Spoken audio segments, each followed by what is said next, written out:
મેથી અને પાલકનો આ ઇન્સ્ટન્ટ હાંડવો ઉપરથી ક્રિસ્પી, અંદરથી સોફ્ટ અને એકદમ ફ્લેવરફુલ છે. ફટાફટ બની જાય છે. તો ચલો રેસીપી સ્ટાર્ટ કરીએ. કડાઈમાં એકદમ થોડું તેલ લઈને એમાં સમારેલી મેથીની ભાજી, પાલકની ભાજી અને સાથે જ થોડું સમારેલું લીલું લસણ એડ કર્યું છે. 1 મિનિટ માટે સોતે કરીને એક બાઉલમાં કાઢી લેવાનું છે અને પછી ઠંડુ કરી લેવાનું છે. હાંડવાના બેટર માટે એક બાઉલમાં 1.5 કપ રવો લીધો છે. એમાં અડધો કપ બેસન એડ કરવાનો છે, 1 કપ દહીં એડ કરવાનું છે. જરૂર પ્રમાણે થોડું થોડું પાણી એડ કરતા જઈને બરાબર મિક્સ કરતા જઈને ખીરું તૈયાર કરવાનું છે. આ ખીરાને ઢાંકીને 10 થી 15 મિનિટ માટે રેસ્ટ આપવાનો છે.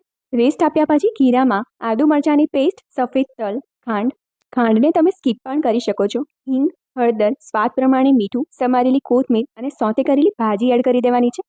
તેલ એડ કરીને એકવાર બધું જ બરાબર મિક્સ કરવાનું છે. જરૂર લાગે તો હવે થોડું પાણી એડ કરવાનું છે અને હવે આ ખીરાના 2 ભાગ કરી લેવાના છે.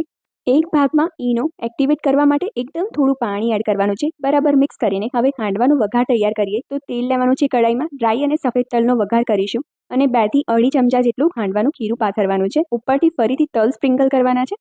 ઢાંકીને હાંડવાને સ્લો ફ્લેમ ઉપર કૂક કરવાનો છે. નીચેની સાઈડ એકદમ સરસ રીતે કૂક થઈ જાય ત્યાર પછી હાંડવાને પલટાવી દેવાનો છે. ફરીથી ઢાંકીને બંને સાઈડથી એકદમ સરસ રીતે આ રીતનો ગોલ્ડન કલર આવી જાય ને બસ તો હાંડવો રેડી છે. ગરમા ગરમ ચા સાથે કે ખજૂર આમલીની ચટણી સાથે કે ગ્રીન ચટણી સાથે હાંડવાને એન્જોય કરો.